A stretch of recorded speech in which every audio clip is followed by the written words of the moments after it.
Hi everyone, today is not a Red-Rig TV episode. Instead, I'm gonna go behind the scenes and show you VCore 4 production.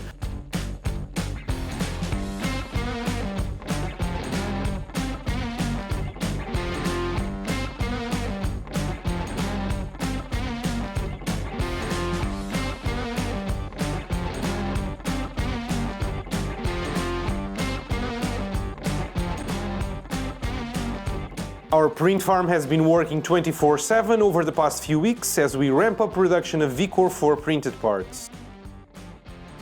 The kits are being prepared and include several new custom parts like the new POM bed clips. Since the VCore 4 has an all-metal motion system, there are a lot more plates on the new machine, like the new front tensioner. The new belts have arrived and we've been cutting and rolling miles upon miles of belt. We've created custom packaging with pre-cut foams for the new milled profiles, which will work with quick connectors for a super accurate and easy assembly process. The new 500 beds are a piece of CNC art, so much thicker and heavier too.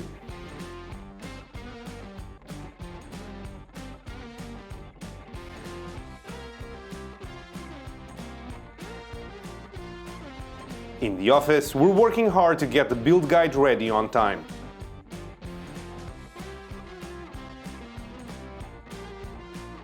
The VCore 4 uses 130/60 profile across the base of the frame to offer extra support to the base plate. One of the new in-house parts are the AC cover panels that we're using in our new electronics enclosure. Safety features and a better thought-out electronics layout is one of the key differences between VCore 3 and VCore 4. You can take a look at these parts being produced on our internal Stronghold CNC machine. These are made from 3mm acrylic. The new electronics enclosure includes 3 50-15 fans to maintain a good airflow inside the box. We've also sourced some metal grills which are super easy to install and add to the industrial look. The new IEC for the electronics enclosure is much simpler, using only 3 pins instead of the 5 of the previous version.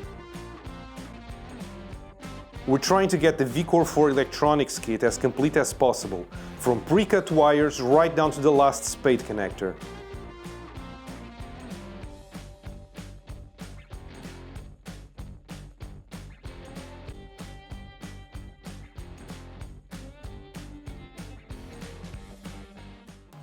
As you can see, everyone at Red-Rig is getting ready for VCore 4. What about you? Are you ready?